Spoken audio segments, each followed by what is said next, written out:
नमस्कार। ABC news में आप सभी का बहुत स्वागत है। कहा जाता है ना कि विनाश काले विपरीत बुद्धि। जब व्यक्ति का अंत निकट आता है, विनाश करीब आता है, तो उसकी बुद्धि भी भ्रमित हो जाती है, भ्रष्ट हो जाती है। और यही बात बिल्कुल सटीक बैठती है पश्चिम बंगाल की मुख्यमंत्री ममता बनर्जी के नेता और मंत्री चंद्रनाथ सिन्हा पर।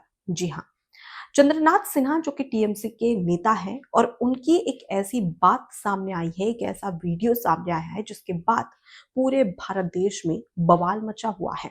दरअसल आपको बता दें कि वो प्रधानमंत्री नरेंद्र मोदी का जिक्र कर रहे थे।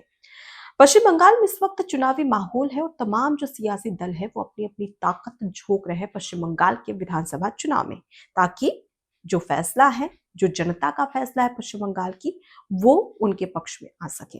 और इस बीच में तमाम जो नेतागण हैं वो भी अब पार्टी को जीत दिलाने के लिए, अपने प्रत्याशियों को जीत दिलाने के लिए जमीनी स्तर पर काम कर रहे हैं। अब इस बीच में जो टीएमसी नेता हैं चंद्रनाथ सिन्हा पश्चिम बंगाल के बोलपुर पहुंचते हैं, और इस दौरान वो एक सभा को संबोधित कर रहे थे।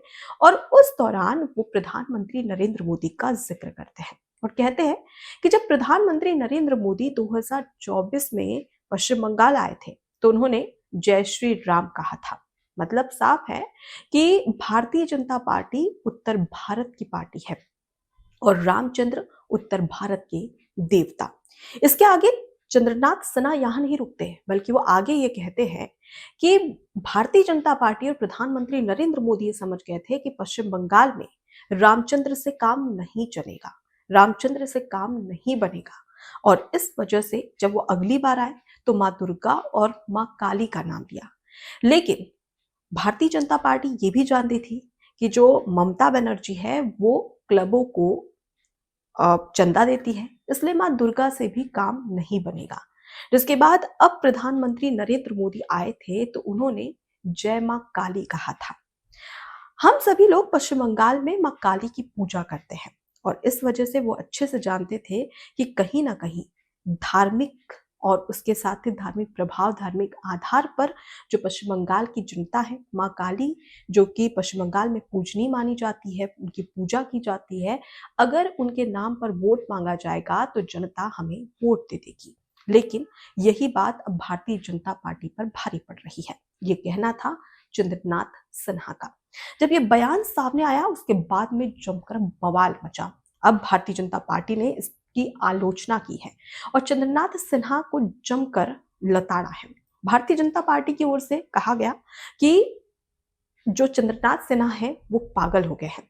मतलब कि यहाँ पर सीधे टीएमसी नेता को पागल करार दे दिया भारतीय जनता पार्टी ने, और ये कहा कि तमाम हिंदुओं की भावनाओं को आहत पहुंचाने वाली बात कही है टीएमसी नेता चंद्रनाथ सिन्हा ने, जो बर्दाश्त नहीं की जाएगी और अब उन्हें माफी मांगनी होगी।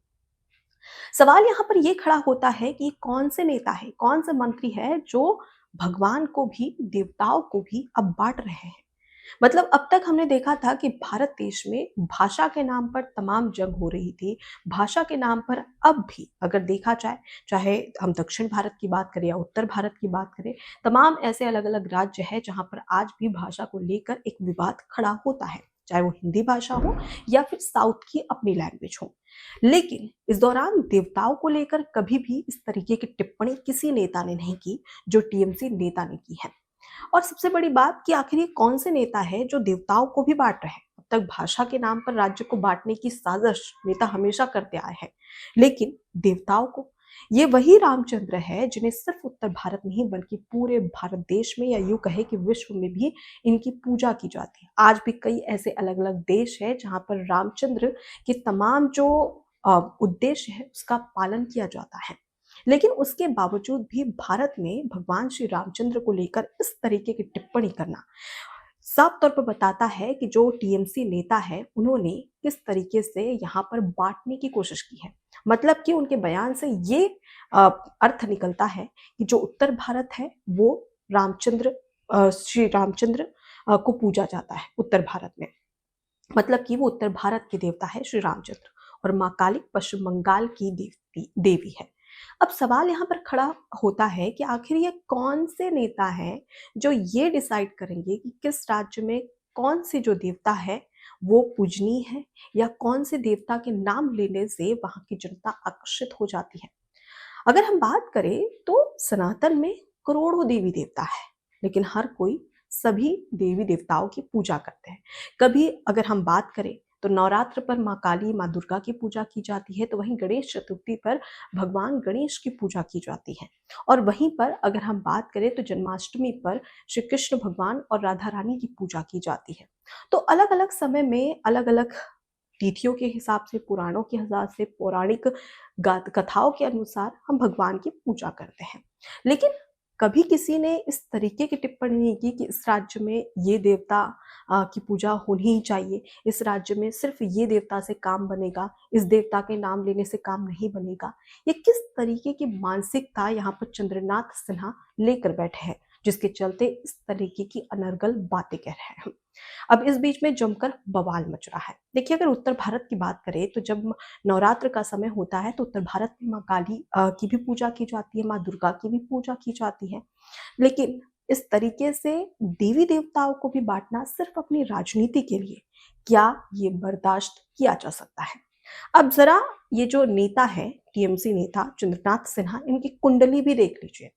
आपको बता दें कि हाल ही में एक बड़ा घोटाला जिसका आरोप इन पर लगा था, और उसके बाद में ईडी ने इन पर बड़ी कार्रवाई की थी। जी हाँ, प्राथमिक शिक्षा भर्ती घोटाला, जिसमें ये जो नेता हैं उनका नाम सामने आया था।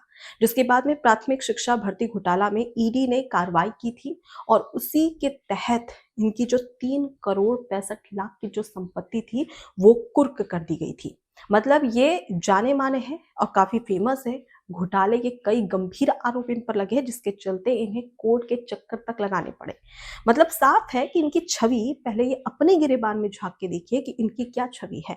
बच्चों की शिक्षा हो या भर्ती घोटाला हो, इसे लेकर ये कितने तरीके से सजग है और क्या इनके कारनामे हैं, पहले उस पर ध्यान दें और उसके बाद ये बताएं कि पश्चिम बंगाल में किस देवी देवता की पूजा की जाती है, उत्तर भारत में कौन है, कौन से देवी देवता की पूजा की जाती है।